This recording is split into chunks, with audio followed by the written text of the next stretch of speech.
Bismillahirrahmanirrahim.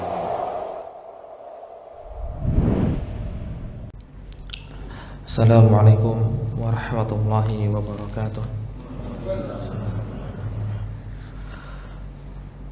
Alhamdulillah.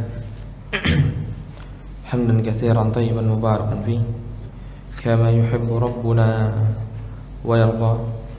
Asyhadu an la ilaha illallah wahdahu la syarika lah wa asyhadu anna Muhammadan abduhu wa rasuluhu sallallahu ala alihi wa sahbihi wa sallam tasliman mazida amma ba'd.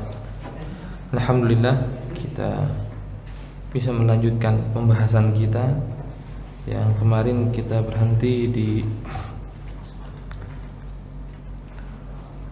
hadis Nabi sallallahu alaihi wasallam dari Muhammad ibn Abbad al-Makki sampai kepada At-Tamim Ad-Dari dari Nabi sallallahu alaihi wasallam yang berbunyi ad-dinu an-nasihah.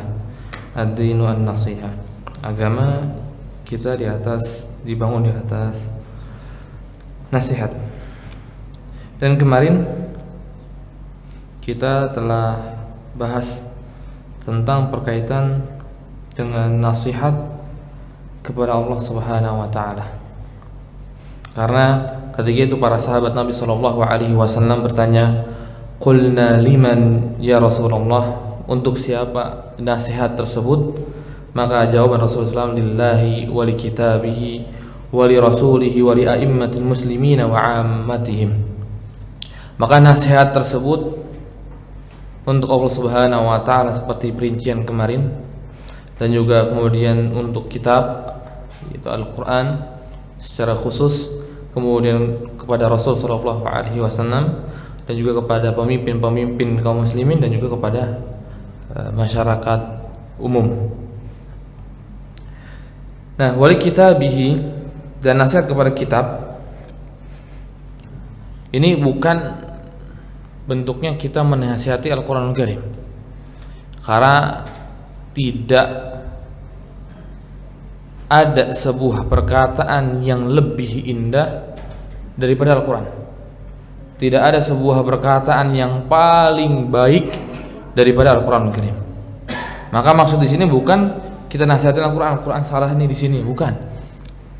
Tapi nasihat kita maksudnya ke Al-Quranul Karim adalah al-imanu bi annahu kalamullah. Kita mengimani bahwa Al-Quran ataupun kitab-kitab Allah Subhanahu wa taala yang lain, dari Zabur yang turun kepada Nabi Daud, Taurat turun ke Nabi Musa, kemudian Injil ke Nabi Isa, Suhuf Nabi Ibrahim dan Musa. Ini yang kita ketahui.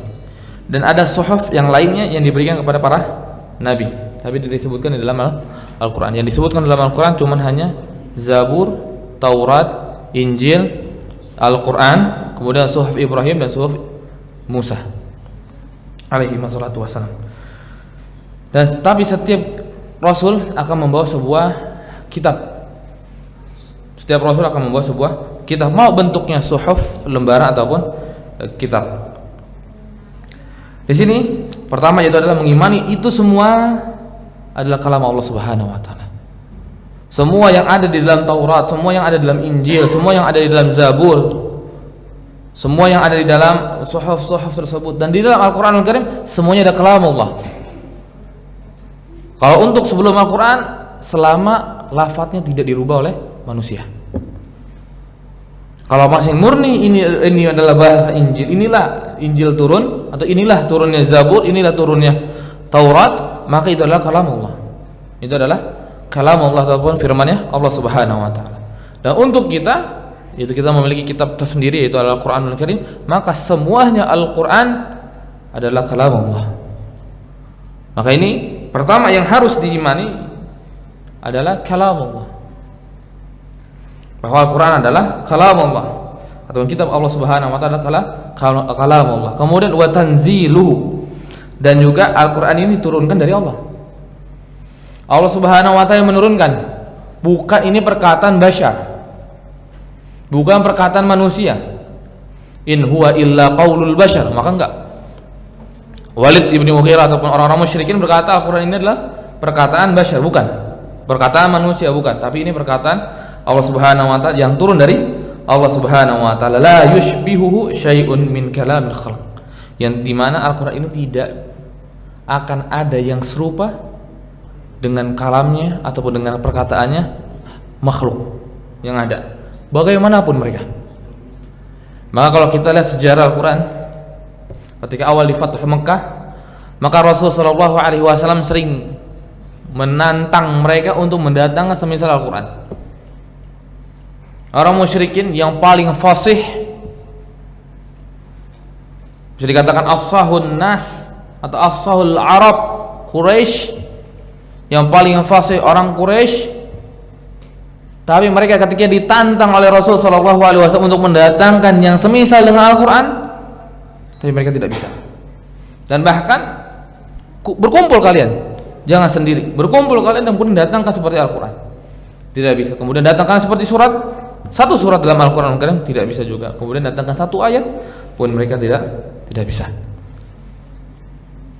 Maka Al-Quran tidak ada satupun makhluk yang bisa menyerupai perkataan seperti Al-Quran Al-Karim.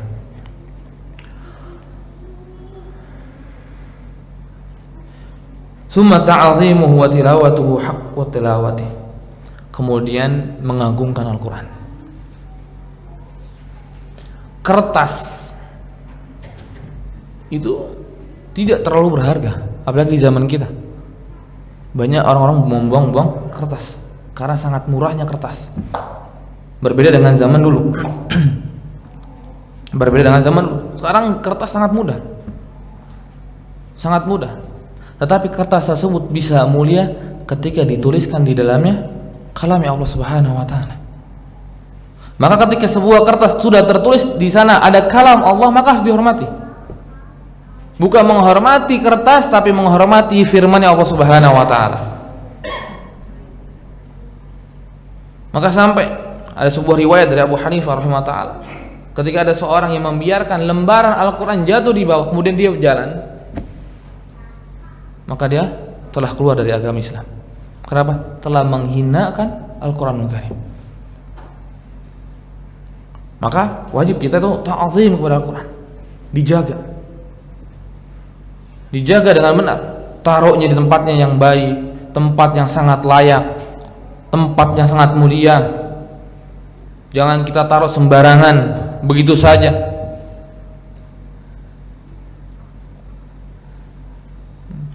Jangan mudah kita menaruh Al-Quran dengan sembarangan, tapi susunlah, taruhlah di tempat yang mulia, tempat yang baik.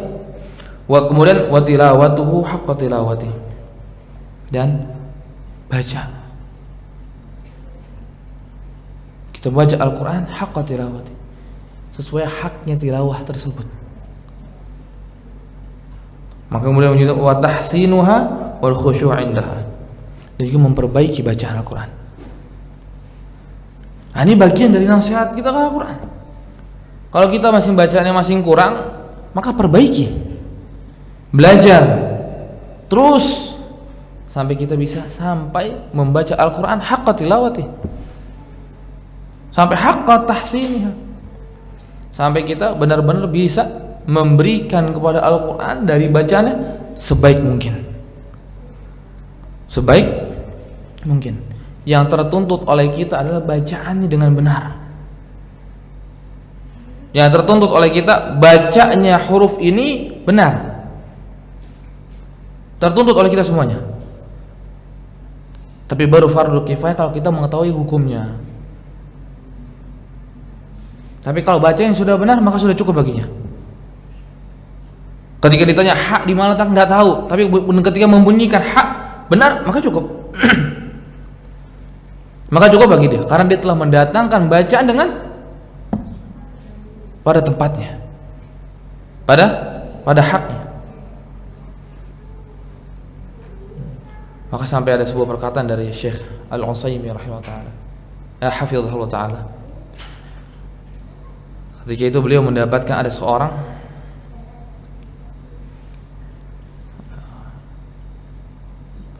mendapatkan sebuah sanad Al-Quran, tetapi ketika membaca matnya salah. Ketika membaca matnya salah, maka beliau berkata, maka lebih baik orang yang tidak memiliki sanad, tetapi ketika itu membaca matnya dengan benar, jauh itu lebih baik daripada orang yang memiliki ribuan sanad. Kenapa? Nasihat kita kepada Al-Quran intinya bacanya benar.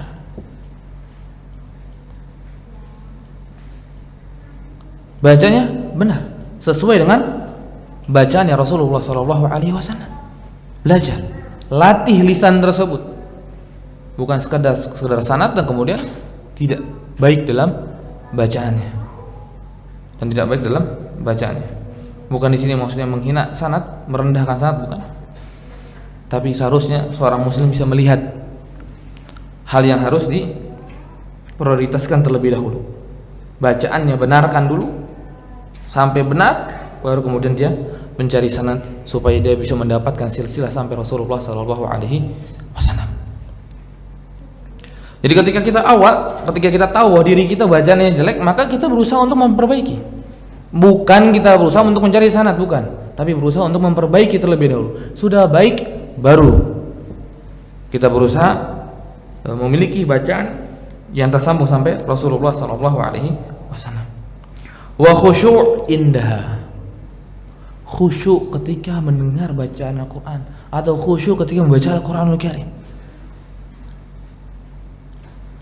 Ini yang kadang kita kurang perhatikan,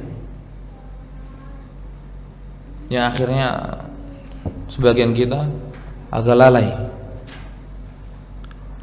dengan permasalahan ini. Dia menyetelkan misalkan murotal, kemudian dia meninggalkan dari mendengarkan Al-Quran tersebut. Dia meninggalkan dari mendengarkan Al-Quran. Maka para ulama nggak suka menyetel murotal di depan speaker keluar, karena banyak manusia yang sedang lalai. Banyak manusia yang sedang lalai. Mereka tidak bisa mendapatkan khusyuknya membaca Al-Quran. Dia tidak akan bisa bergetar hatinya ketika mendengar lafaz Allah Subhanahu wa Ta'ala, karena mereka sedang dalam kesibukan yang mereka masing-masing. Kemudian beliau menyebutkan lagi wa iqamatu hurufihi fi tilawah. Beliau menyebutkan langsung, seperti cukup dengan tilawah tadi dan juga tahsin. Tapi beliau menyebutkan dan menunaikan haknya huruf ketika membaca. Kemudian wazab anhu li ta'wilil muharrifin wa ta'rid at-ta'inin. Dan juga di dalam nasihat kita dalam Al-Quran kepada Al-Quranul Karim adalah menolak azab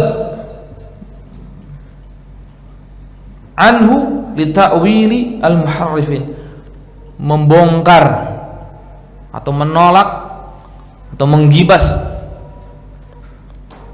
orang-orang yang menakwilkan Al-Quranul Karim. Orang-orang yang menakwilkan Al-Quranul Karim bukan kepada makna yang benar. Nah, ini salah satu dari nasihatnya Al-Quran. Ketika ada seorang yang sembarangan untuk mengartikan Al-Quran, sembarangan untuk memaknai Al-Quranul Karim, maka tugas kita, salah satu nasihat dari Al-Quran, kita jelaskan bahwa itu maknanya tidak seperti itu. Makna ayat ini untuk ini, misalkan. Itu bagian dari nasihat kepada kitab. Dahulu kan sempat sedikit rame, sekitar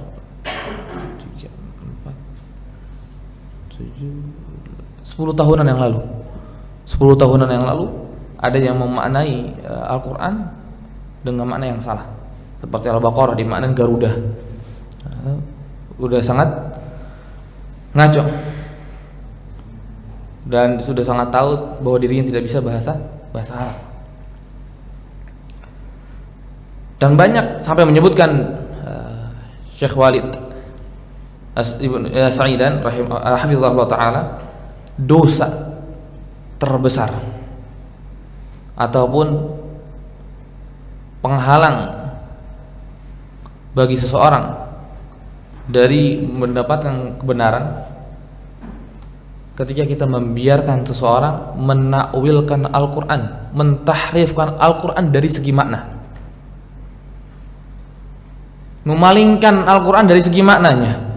Maknanya sudah ditetapkan, sudah dijelaskan oleh para ulama A, kemudian dipalingkan menjadi B dan C, dan itu tidak ada sebuah hadis yang menguatkan atau tidak ada sebuah ayat yang menguatkan makna tersebut.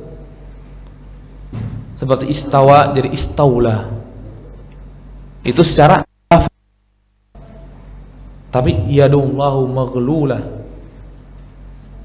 itu lebih parah. Orang yang menakwilkan tangan Allah dengan kudrah, dengan nikmat, jauh lebih parah daripada orang yang berkata istaula. Kenapa? Ketika dia baca Ar-Rahmanu istaula 'alal arsy, maka orang-orang bodoh atau sekedar hafal Al-Quran akan bisa menegurnya. Salah bacanya, Ar-Rahmanu istawa 'alal arsy. Tapi kalau maknanya yang dipalingkan, maka orang akan tertipu. Karena lafadznya seperti apa yang ada. Tapi maknanya tangan Allah sih maksudnya adalah kudrah. Tangan Allah Subhanahu wa taala maksudnya adalah nikmat. Maka ini jauh lebih parah daripada sekadar mentahrif lafadz. Mentahrif makna lebih berat daripada mentahrif lafadz. Karena mentakrif lafadz ketahuan oleh seorang hafizul Quran walaupun dia masih anak-anak. Tapi tahriful makna ini yang tidak diketahui kecuali orang yang alim. Dia mempermainkan makna Al-Quran, tidaklah ada yang tahu kecuali adalah orang yang alim. Maka tahrif makna jauh lebih besar daripada tahrif lafadz. Kemudian beliau juga menyebutkan wa ta'il ta'inin, juga menolak kepada orang-orang yang mengejek, menghina, yang berkata Al-Quran itu banyak kesalahan. Saya pernah mendengar sebuah video ketika ada seorang pastor berkata kepada Zakir Naik bahwa Al-Quran itu ada 30 atau ada sekian salah. Tapi alhamdulillah ada orang lain yang telah membantah perkataan tersebut. Al-Quran nggak ada yang salah, mau dari segi bacaan ataupun dari segi makna. Tidak ada yang salah. Yang salah hanya pemahaman kita yang tidak sesuai dengan apa yang dimau oleh Allah Subhanahu wa taala dan Rasulnya. Atau orang yang meremehkan, merendahkan. Banyak juga orang yang ingin merendahkan Al-Quran, ketika itu pun dapat azab. Kemarin saya baru lihat sebuah video, ada yang seorang membakar Al-Quran untuk menghina, bukan untuk memuliakan, di depan umum.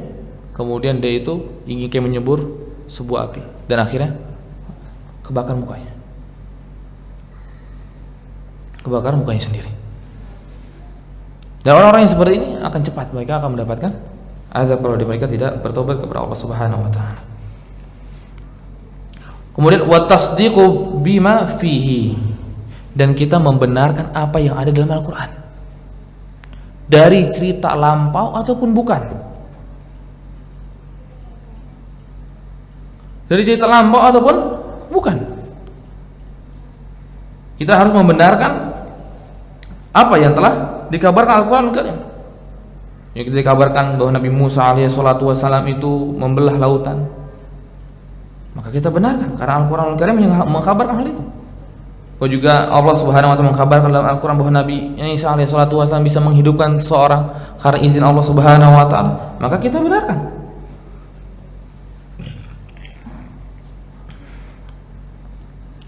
Kita benarkan karena ada dalam Al-Quran dan telah dijelaskan di dalam Al-Quran. Dan juga pun kita melihat dengan kita membenarkan apa yang ada dalam Al-Quran, membenarkan kisah-kisah mereka, inilah menjadikan kita lebih mulia daripada yang lain.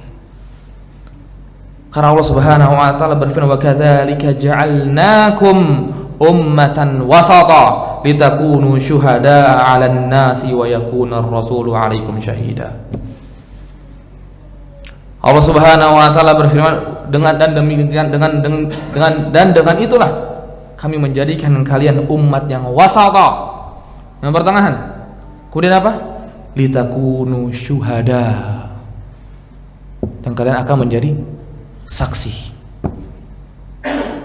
Menjadi saksi kepada alan nas, kepada manusia. Kepada manusia walaupun kita nggak melihat. Tapi apa? Kita telah membenarkan kisah tersebut dalam Al-Qur'anul Karim. Maka nanti mereka mendapatkan persaksian kita.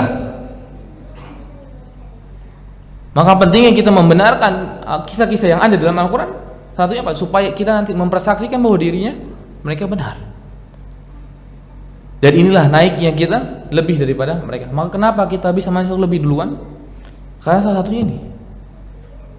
Salah satunya adalah ini. Kenapa kaum muslimin lebih dahulu daripada umat yang sebelumnya?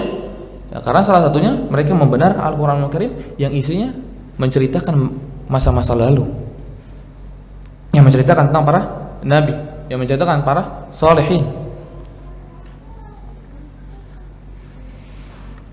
Maka penting bagi kita untuk membenarkan wal wuqufu ma'a ahkamihi, dan kita diam, berhenti di dalam hukumnya Al-Quranul Karim.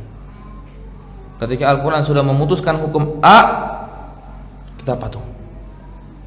Nggak perlu lagi kita nyari B, C ataupun D. Ketika Al-Quran sudah berkata C, maka kita C. Tidak berpaling dan tidak malah mengambil hukum selain hukum Al-Quranul Karim. Tidak diperbolehkan. Kemudian wa tafhamu ulumuhu wa amsaluhu, dan juga kita paham dengan ilmunya Al-Quran dan juga hukum-hukum semisalnya. Dan kemudian wal i'tibaru bimawa'idhi, dan kita mengambil sebuah pelajaran dari nasihat-nasihat dari Al-Quran. Nah, ini kita ambil. Kemudian wa tafkir fi ajaibihi, dan juga kita berpikir, merenung dengan takjubnya Al-Quranul Karim, yang bagaimana penulisannya begitu indah. Dari segi penulisan sudah begitu indah, dari segi makna begitu menakjubkan. Satu ayat dengan ayat yang lain itu menyambung. Ayat yang sama awal dan akhir itu saling menyambung, tidak terpisah, berkaitan. Kemudian wala amalu bimuhkamihi, dan juga kita beramal ketika ayat tersebut muhkam, yang tampak jelas, maka kita beramal.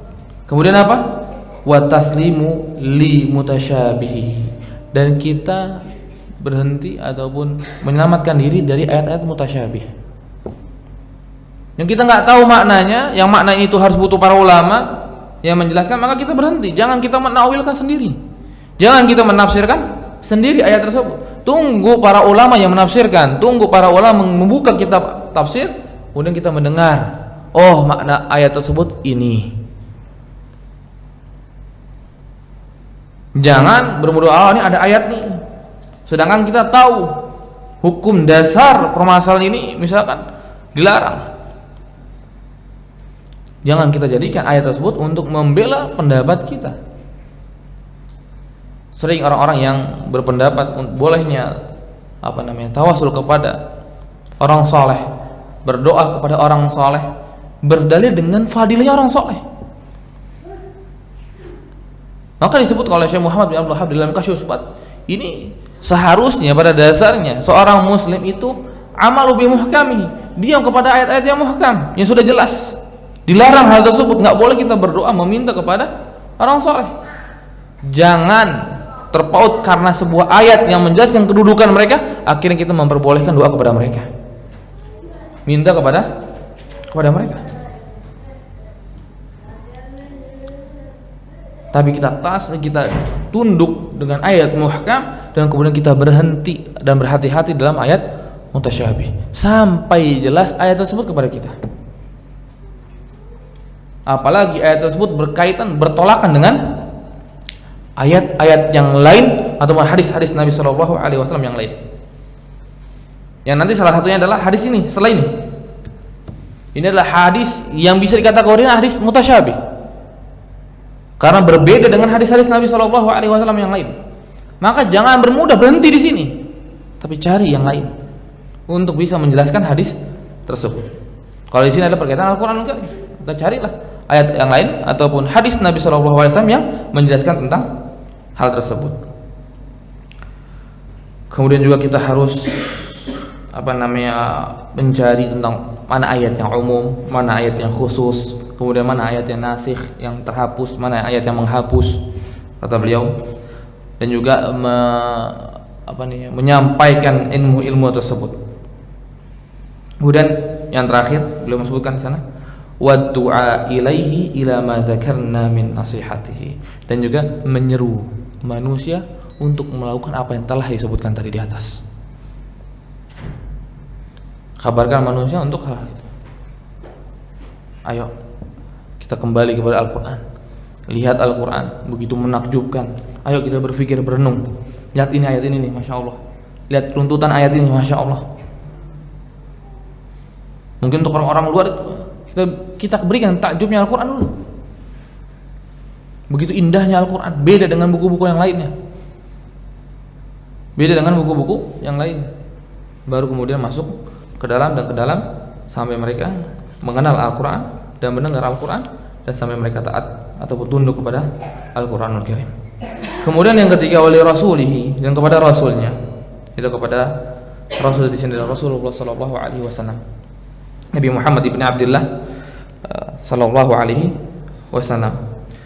Kemudian kepada beliau menyebutkan fatasdiquhu ala risalati, membenarkan risalahnya Rasul sallallahu alaihi wasallam. Membenarkan risalah yang dibawa oleh Rasul sallallahu alaihi wasallam. Ini perkara yang pertama. Ini adalah berkaitan dengan syahadat wa anna Muhammadan abduhu wa rasuluh. Membenarkan, mempersaksikan bahwa Nabi Muhammad sallallahu alaihi wasallam adalah rasul.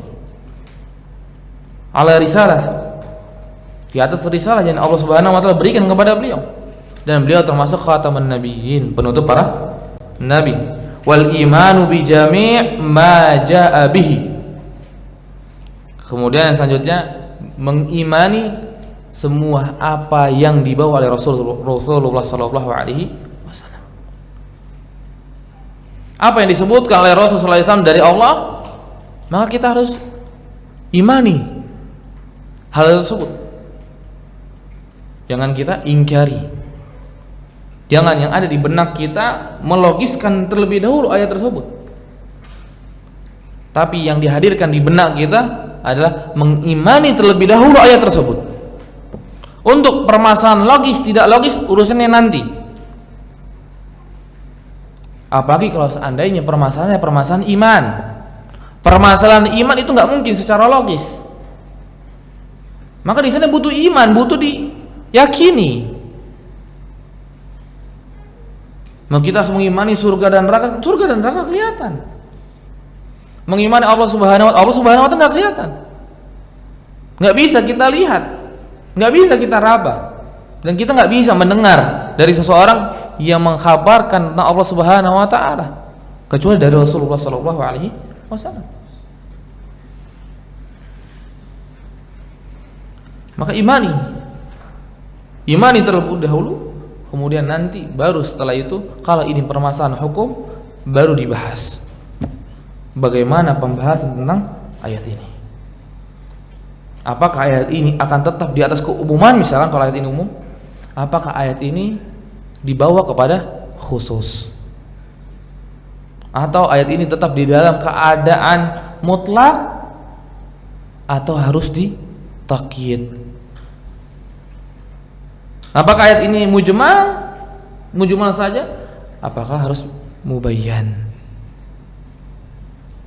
Tapi yang pertama yang harus kita lakukan adalah imani dulu apa yang ada dari Al-Quran dan juga dari hadis Nabi Sallallahu Alaihi Wasallam, apa yang dibawa oleh Rasul Sallallahu Alaihi Wasallam. Kalau hadisnya sahih maka kita imani. Kemudian wa ta'atuhu fi amrihi wa nahyihi, dan mentaati Rasul Sallallahu Alaihi Wasallam di dalam perintah dan juga larangan. Di dalam perintah dan juga dalam larangan. Wa nusratuhu fi hayyan wa mayyitan, dan membela Rasulullah SAW ketika Rasul dalam keadaan meninggal dunia, wafat, atau dalam keadaan hidup, bagi para sahabat Nabi Shallallahu Alaihi Wasallam. Kita harus membela Rasulullah SAW.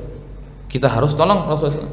Salah satunya adalah menolong dengan membela hadis Nabi Shallallahu Alaihi Wasallam, menjelaskan derajat hadis Nabi Shallallahu Alaihi Wasallam. Jangan membiarkan orang-orang bersebaran mudah untuk menyampaikan hadis-hadis palsu, hadis-hadis buatan mereka sendiri. Kemudian wa mu'adah man 'adah wa muwalah man walah, dan membenci orang yang membenci Rasulullah SAW. Dan kita mencintai atau loyal kepada orang ketika orang tersebut loyal kepada Rasulullah SAW. Kemudian wa i'zam haqqahu wa tawqirihi wa ihya'u tariqatihi wa sunnatihi. Kemudian beliau menyebutkan yang selanjutnya adalah menghormati haknya Rasulullah SAW, menghargai beliau sallallahu alaihi wasallam, kemudian menghidupkan jalannya beliau dan sunnahnya Rasulullah sallallahu alaihi wasallam. Yang kita harus hidupkan adalah sunnahnya Rasulullah sallallahu alaihi wasallam, bukan sunnahnya yang lain. Apalagi kalau sunnah yang lain bertentangan dengan sunnahnya sallallahu alaihi wasallam.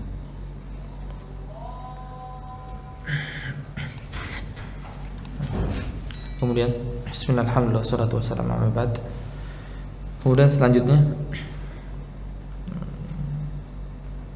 juga wabas da'watuhu wa nusra syari'atuhu wa nafyu at-tuhmah anha, dan kemudian semangat dalam mendakwahi hal ini, kemudian juga menyebarkan syariatnya Rasul sallallahu alaihi wasallam, dan juga kemudian menafikan tuduhan-tuduhan buruk kepada Rasulullah SAW.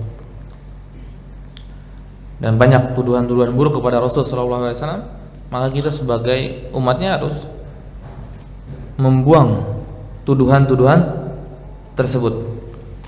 Ini bagian dari nasihat kepada Rasulullah SAW.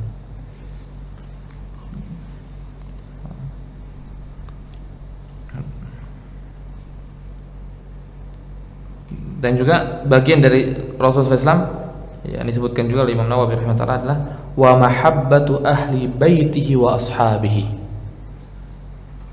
Bagian dari nasihat kepada Rasulullah SAW adalah mencintai ahlul bait, mencintai keluarganya Rasulullah SAW dan juga para sahabatnya. Jangan sampai kita cuma mencintai para sahabat Rasulullah SAW dan kita membenci ahlul bait. Nggak boleh. Kalau dia ahlul bait, maka kita cintai karena Rasulullah SAW memerintahkan untuk mencintai mereka. Tapi kadar mencintai mereka tergantung dengan ketaatan mereka. Kalau mereka seorang muslim, mereka taat, maka kecintaan kita kepada dia lebih daripada kecintaan kita kepada orang selain ahlul bait. Dia seorang muslim, seorang yang taat, menebarkan sunnah, menegakkan sunnah kakeknya yaitu Rasulullah SAW, maka kita mencintai dia lebih daripada orang lain. Karena di sana double. Mencintai dia karena perintah, karena dia ahlul bait, kemudian mencintai dia karena dia seorang ulama ahlus sunnah wal jamaah. Ini harus diperhatikan. Dan juga kepada para sahabat Nabi Shallallahu Alaihi Wasallam, kepada Abu Bakar, Umar, Utsman, Ali, kepada Abu Bakar, Umar, Utsman, kemudian juga kepada para sahabat Nabi Shallallahu Alaihi Wasallam yang lainnya.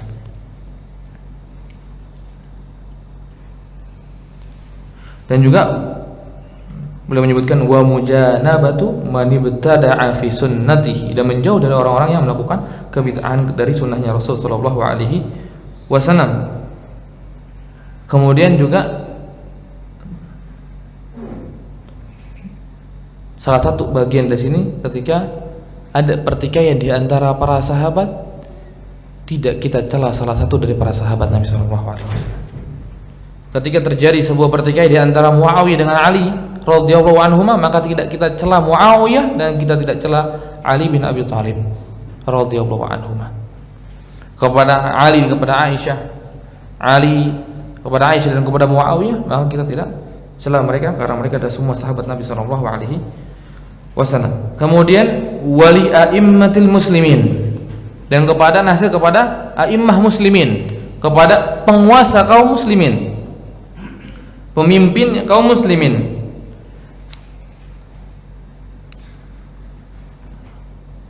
Yang pertama adalah muawanatuhum 'alal haqq, membantu mereka di dalam kebenaran, membantu mereka dalam hak. Ketika mereka sedang menyebarkan sebuah hak, kita bantu. Kita harus hadir untuk membantu pemimpin-pemimpin kita ketika mereka menyebarkan hak. Ketika mereka menebarkan hak, maka kita bantu. Kemudian wa ta'atuhum fihi, dan juga taat kepada mereka di dalam hal itu. Ketika diperintahkan untuk membantu, maka bantu. Kita harus taat kepada mereka, dan juga memerintahkan orang lain untuk taat dengan apa yang disampaikan oleh pemimpin. Ketika yang disampaikan itu adalah sebuah kebenaran, sebuah hak. Wa tanbihihim wa tadhkirihim birrifqi wa lutfi, birrifqin wa lutfi, dan memberikan peringatan dan mengingatkan mereka ketika mereka salah dengan birrifqin wa lutfin, dengan sangat lemah lembut, dengan lemah lembut. Kemudian wa tark al-khuruj alaihim, meninggalkan keluar dari mereka, meninggalkan memberontak kepada mereka. Enggak boleh kita memberontak kepada penguasa. Kemudian wa talif qulubun nas li ta'atihim, kemudian melembekkan, melunakkan hati manusia untuk mentaati mereka para pemimpin. Ketika pemimpin tersebut memerintahkan kepada kebenaran, maka lunakkanlah, walaupun dia memiliki kezaliman A, B, C, tapi dalam hal ini dia dalam keadaan benar, maka ayo kita ikuti. Ayo kita ikuti. Sadarkan manusia untuk sam'u wa ta'at ala wulatul amr, dengar dan taat kepada wulatul amr, sama, bukan hal yang maksiat yang diperintahkan oleh mereka. Jangan sedikit-sedikit kita keluar dari para pemimpin kita. Kita memberontak, kita membuat makar, kita menghancurkan mereka, menggerogoti mereka dari bawah. Enggak. Ahlussunnah wal Jamaah itu taat dengan pemimpin ketika pemimpin tersebut memerintahkan kebaikan. Tapi mereka menahan diri dari taat kepada pemimpin ketika pemimpin melakukan atau pemerintahan kesalahan. Dan bukan tiba-tiba menggulingkan mereka. Dan bukan menggulingkan mereka. Imam Ahmad bin Hanbal ketika mereka punya kesalahan, mereka berpaham dengan pemahaman Mu'tazilah, berkata Al-Quran itu adalah makhluk. Enggak ada Imam Ahmad berkata ayo gulingkan mereka, enggak. Hasan Al-Basri rahimahullah ta'ala ketika disampaikan oleh muridnya, wahai imam, apakah engkau ingin menggulingkan pemimpin karena telah zalim kepadamu? Maka Hasan Al-Basri tidak. Maka Hasan Al-Basri lebih memilih untuk menyeberangi lautan, dan akhirnya Allah Subhanahu wa taala menunjukkan karamahnya. Kemudian Sa'id bin Jubair, tidak ada di antara mereka untuk menggulingkan pemimpin ketika mereka dihancurkan juga. Tapi tetap memerintahkan untuk taat kepada mereka ketika mereka memerintahkan kebaikan, ketika mereka memerintahkan yang hak. Dan juga termasuk kata Imam Khattabi rahimahullah, termasuk bagian dari nasihat kepada pemimpin adalah salat di belakang mereka. Salat di belakang pemimpin. Karena dulu itu nggak seperti sekarang, mungkin pemimpin sekarang tidak jadi imam salat. Kalau dulu maka imam salat adalah pemimpin tersebut. Pemimpin tersebut. Yang khutbah juga pemimpin, di tempatnya pemimpin. Maka sholat di belakang mereka, tetap sholat di belakang mereka. walaupun mereka itu seorang yang fajir, walaupun mereka itu seorang yang pendosa, orang yang buruk. Dan juga beliau menyebutkan Al-Khattabi wa ada as-sadaqat ilaihim, dan tetap memberikan zakat kepada mereka.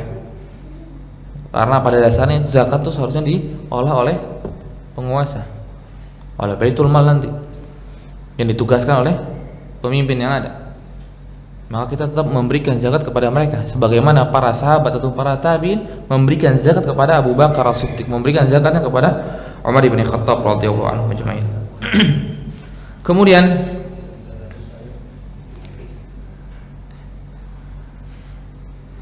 kita juga dilarang untuk bohong atas nama mereka, dan juga nggak boleh kita memuji mereka berlebihan. Wa alla yaghru bisana'i al-kadhib alaihim, nggak boleh ketika kita ingin memotivasi orang untuk memuji para pemimpin tapi bohong, nggak boleh. Nggak boleh hal tersebut. Ketika kita menggiring manusia untuk taat kepada pemimpin, giringlah manusia kepada hal yang benar, jangan kepada sebuah hal yang salah ataupun kepada hal yang tidak benar. Kita bohong kepada umat untuk mereka mentaat kepada pemimpin, tapi kabarkan kepada umat dengan baik untuk mentaati mereka. Jangan kita bohong di dalam pujian kita kepada para pemimpin. Kemudian, dan jangan lupa, ini yang terpenting adalah mendoakan mereka. Mendoakan mereka. Dahulu para imam itu mereka lebih suka mendoakan para pemimpinnya daripada orang lain. Karena ketika pemimpin tersebut pemimpin yang soleh, maka akan membawa rakyatnya kepada ketaatan. Tapi pemimpin tersebut ketika tetap di atas kezalimannya, maka akan terus menindas ataupun membuat manusia jauh dari agama Allah Subhanahu wa taala. Maka sering kita berdoa, mendoakan pemimpin. Mudah-mudahan presiden kita, misalnya Pak Jokowi, diberikan hidayah taufik untuk tetap tegar di atas Islam, di atas sunnah, membela kebenaran. Doakan kepada mereka supaya mereka mendapatkan hidayah, dan kemudian mereka membuat sebuah keputusan yang memudahkan syariat Allah Subhanahu wa taala. Doakan mereka, bukan menghujat ataupun menjatuhkan mereka. Kemudian yang terakhir, wa ammatihim, dan juga nasihat kepada ammatihim. Tapi sebelumnya di sini ada sebuah perkataan. Ini wali a'immatil muslimin, pada dasarnya untuk para pemimpin. Tapi ada seorang yang menakwilkan atau memaknai juga ini bisa juga kepada para ulama. Hal ini juga bisa kepada para ulama, yang dimana kita menerima nasihat mereka ketika kita ingin minta nasihat kepada mereka, dan juga ikutilah hukum yang telah dijelaskan oleh mereka ketika ulama tersebut menjelaskan kebenaran. Kemudian juga ini yang paling penting bagi umat kita sekarang, ihsanuzan bihim, berhusnuzan kepada ulama tersebut. Ini yang sering kita kurang. Kita sering bersuudzan kepada guru kita sendiri. Ketika dia melakukan kesalahan, berarti itu dia tuh rusak. Oh, berarti dia itu A, B, C, D. Tinggalkan dia. Maka karena suudzon ini Imam Bukhari rahimahullah ta'ala mati dalam keadaan cuma berdua. Cuman Imam Bukhari dan Imam Muslim. Karena apa? Manusia yang lainnya meninggalkan Imam Bukhari. Karena apa? Telah suudzon kepada Imam Bukhari. Bersuudzon kepada Imam Bukhari, berkata bahwa Al-Quran menurut Imam Bukhari adalah makhluk. Sedangkan Imam Bukhari tidak pernah berkata demikian. Dan sampai Imam Bukhari datang kepada para imam, saya nggak pernah mengucapkan Al-Quran adalah makhluk.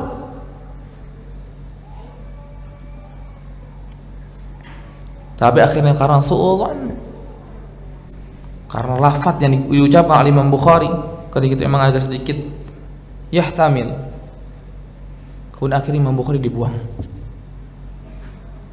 Kemudian Imam Bukhari dibuang begitu saja. Imam besar. Yang sekarang, zaman sekarang kita kitabnya kita pakai, tapi dahulu ketika beliau meninggal dunia dalam keadaan yang sangat mengenaskan. Karena apa? Buruk sangkanya para muridnya kepada beliau, jelek sangkanya orang yang sejawat dengan beliau, yang akhirnya menyebarkan kebohongan tersebut. Yang akhirnya Imam Bukhari meninggal dunia dalam keadaan hanya bersama Imam Muslim. Kemudian yang terakhir itu amatihim, nasihat kepada amatihim, kepada rakyat ataupun kepada manusia secara umum, selain para ulama, selain para pemimpin, dan selain para rasul. Kemudian adalah pertama, wahu man ada wala al-amr fa irsyaduhum bi masalihihim fi ukhratihim wa dunya. Dan kita memberikan sebuah loyal ataupun sebuah perintah kepada mereka, memberikan sebuah irsyad kepada mereka, sebuah nasihat kepada mereka, apa yang bisa memperbaiki mereka dalam kehidupan dunia dan juga akhirat. Ketika teman kita salah ini, tapi dalam masalah dunia, kita nasihati.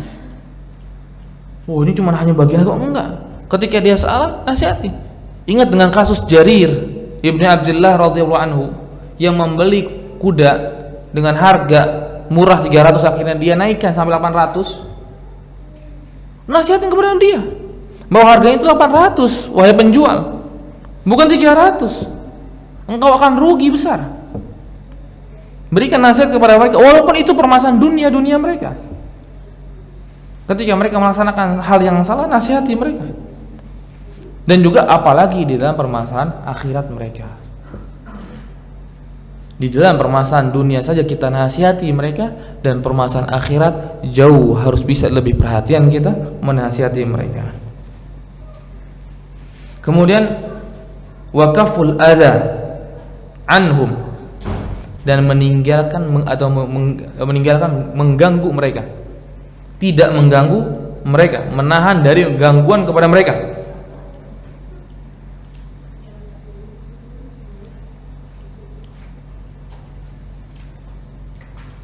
Nah, kemudian bantu mereka dalam ucapan atau dalam perbuatan. Dalam ucapan mungkin kita bantu mereka untuk berzikir kalau mereka nggak tahu. Oh, ini ada zikir setelah sholat, mungkin kamu bisa baca. Ketika mereka misalnya berkata kasar, oh, maaf, jangan berkata kasar, coba berkata yang lembut, berkata ini ganti. Kemudian juga kepada amalnya, ketika dia melaksanakan sebuah amal yang salah, maka kita kabarkan, kamu jangan belok kanan ya, karena belok kanan jurang misalkan. Kamu kalau sholat rukuknya yang lurus. Kamu ketika sholat ingat 7 anggota sujud harus nyentuh tanah, nggak boleh diangkat. Kabarkan ke mereka, nasihati mereka dari perbuatan mereka yang salah atau pengucapan mereka yang salah. Nah, dan kemudian yang penting juga wasatru auratihim, menutup aurat-aurat mereka, menutup kesalahan-kesalahan mereka, tidak diumbar. Fulan itu habis main judi, taunya si fulan itu main riba juga.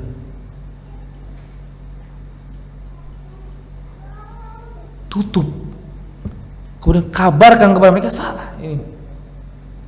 Jangan sampai engkau melakukan maksiat ini. Engkau diam-diam mau ngambil sebuah riba, maka engkau selesaikan dengan Allah Subhanahu wa Ta'ala segera. Dan kita diam, nggak kabarin kepada orang-orang. Suruh mereka bertaubat, suruh dia bertaubat kepada Allah Subhanahu wa Ta'ala. Kecuali dia masih ngeyel, baru boleh. Ketika mereka melakukan sebuah kesalahan yang lain, maka tahan lisan kita untuk mencela mereka. Tapi hadirkan uzur kepada mereka.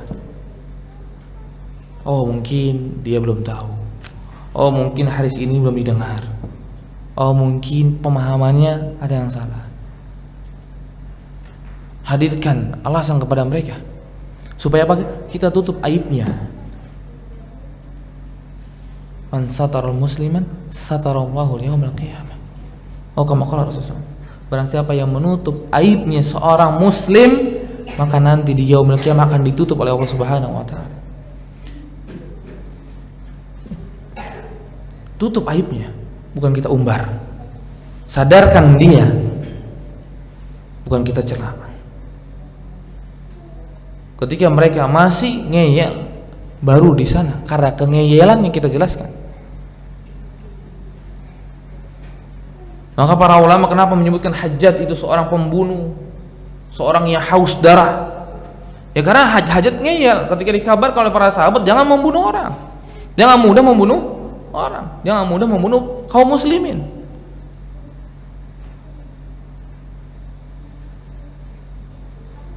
Karena ngeyel. Kalau seandainya Hajjaj itu bertobat, maka hal keburukan Hajjaj juga akan ditutup. Di sini pun nggak ada satupun ada manusia yang ingin keburukannya dilihat oleh manusia, oleh orang lain atau oleh manusia lain. Nggak ada. Kita berusaha untuk tutup aib tersebut dari mata-mata manusia. Maka kita melakukan hal yang sama ketika kita melihat sebuah aib dari saudara kita, maka kita tutup juga aib dia. Kemudian kita nasihati dia, akhi, jangan melakukan itu. Ini adalah perbuatan dosa, ini adalah maksiat, ini adalah su'ul adab.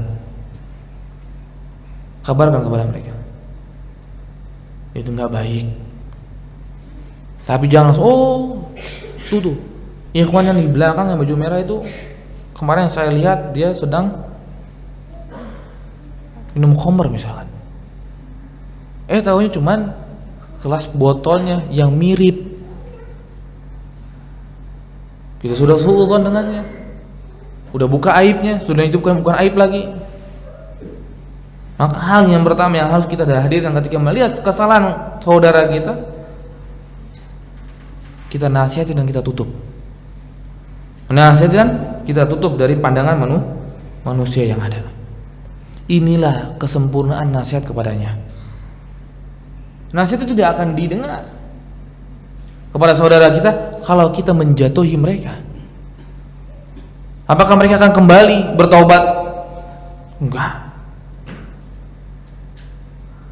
Itu yang di sana berzina, apakah dia akan berhenti dari zina? Tidak. Bisa jadi dia malah makin tambah parah karena kita buat malu. Maka Imam Syafi'i rahimahullah itu ada sebuah perkataan ungkapan Beliau berkata, jangan salahkan aku tidak mengambil nasihatmu ketika engkau sampaikan di depan umum. Sekelas Imam Syafi'i rahimahullah itu pun menolak nasihat, bisa menolak nasihat ketika disampaikan salah. Apalagi kita yang tidak seperti Imam Syafi'i.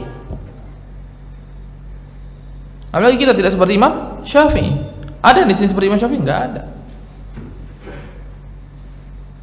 Tidak ada di antara kita seperti Imam Syafi'i rahimahullah. Sekelas beliau saja itu bisa menolak nasihat yang disampaikan di depan umum untuk menjatuhkan beliau. Jangan salahkan saya tidak mengambil nasihat. Menunjukkan ketika memberikan nasihat kepada manusia, berikan nasihat tersebut dengan cara yang terbaik, dengan cara yang sangat lemah lembut. Karena mereka mukmin muslim dan bahkan mereka bagian dari Ahlus Sunnah wal Jamaah. Bayangkan Allah Subhanahu wa taala saja memerintahkan kepada Nabi Musa dengan Nabi Harun, idhaba ila fir'aun innahu tagha. Pergilah engkau berdua kepada Fir'aun, sungguhnya dia telah melampaui batas. Faqula qawlan layyina la'allahum yatadhakkaru aw yakhsha. kamu berkatalah kepada dia, berkatalah kalian berdua kepada dia, kepada Fir'aun, qaulan layyina, dengan perkataan yang lembut. Ini kepada seorang yang telah mengaku Allah, orang yang telah mengaku Allah Subhanahu wa ta'ala dan menganggap dirinya adalah Tuhan. Tapi Allah Subhanahu wa ta'ala tetap mengingatkan apa? Ucapkanlah perkataan yang lemah lembut. Apalagi ini kepada sesama muslim, kepada sesama ahli sunnah. Maka ketika kita ingin memberikan nasihat, perhatikan adabnya, perhatikan caranya, jangan menjatuhkan, jangan menghina, karena manusia akan mendengarkan kok kebaikan ketika kita menyampaikan dengan cara yang benar, ketika kita menyampaikan dengan secara hikmah. Dan ini adalah termasuk dari nasihat kepada manusia secara umum. Maka dengan ini berarti selesai pembahasan kita liman, itu dari untuk kepada siapa? Kepada Allah sudah kita jelaskan, kepada kitab, kepada Rasul, kepada pemimpin, dan terakhir kepada manusia secara umum. Wa akhiru da'wana alhamdulillahi rabbil alamin. Assalamualaikum warahmatullahi wabarakatuh.